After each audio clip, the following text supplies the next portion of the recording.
At 2:17 a.m. in Washington, a phone started ringing. Not a normal phone. A secure line on the other end was a message that would shake the world. Oil ships had stopped moving, and the reason was Iran. Within minutes, the call reached the desk of Donald Trump. And what happened next almost triggered a global oil crisis. But here's the strange part.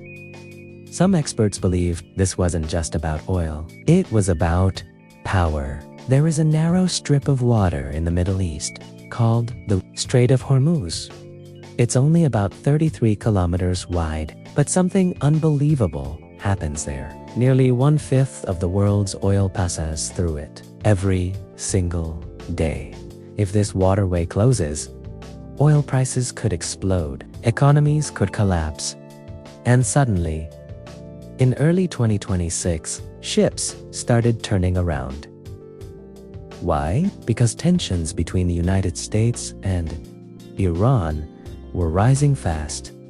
Military strikes, drone attacks, threats.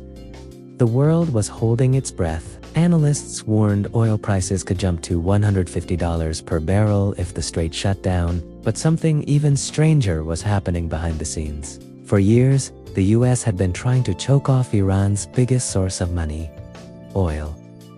The strategy was simple: cut Iran's oil exports, cut its funding, and force negotiations. When Trump returned to power, he restarted what was called the maximum pressure campaign. Sanctions targeted ships, companies, and even banks, helping Iran sell oil. The goal? Drive Iranian oil exports to zero. And for a while, it worked. Iran's economy began collapsing. Inflation surged, protests erupted. But Iran had a response. A dangerous one. If they couldn't sell oil, then no one would. Iran began hinting at something terrifying. They might block the Strait of Hormuz. That would mean stopping millions of barrels of oil every day. And when the rumors spread, oil markets panicked. Prices shot upward. At one point, crude surged close to $120 per barrel. Suddenly, every government on earth was watching. Because if Iran blocked that route, the consequences would be massive. Gas prices would skyrocket. Shipping routes would collapse, and global inflation could spiral. But then, Trump issued a warning, one that stunned the world. If Iran touched the oil supply, the response would be 20 times harder. That message wasn't just political. It was a signal. War was possible. Soon after the warning, something happened in the Persian Gulf. US forces launched strikes targeting Iranian military assets. Reports suggested ships and mine-laying vessels had been disabled. The goal? Prevent Iran from blocking oil routes. But the situation was becoming extremely dangerous. Iranian officials responded with chilling warnings. Some even threatened Trump directly. Meanwhile, oil traders around the world sat glued to their screens. Because every missile, every drone, every headline could move billions of dollars. With tensions rising, the world prepared for the worst. Energy agencies considered releasing massive emergency oil reserves, possibly the largest release in history. Why? Because the global economy runs on oil. Planes, ships, factories, everything depends on it.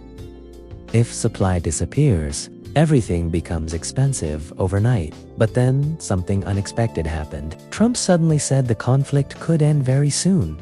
Markets relaxed, oil prices dropped, stocks recovered.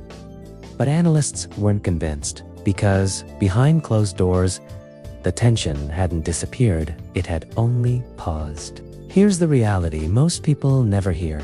The fight between the US and Iran was never just about politics. It was about control of the world's energy.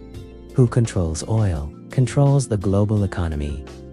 And the Strait of Hormuz is the pressure point. Every tanker passing through it carries billions of dollars. So when that phone rang in Washington at 2:17 a.m., it wasn't just about a shipping route. It was about a question that still hasn't been answered. If the oil stops flowing, Who really controls the world, and how far are nations willing to go to keep it flowing? Because sometimes the most important messages are the ones the world almost misses.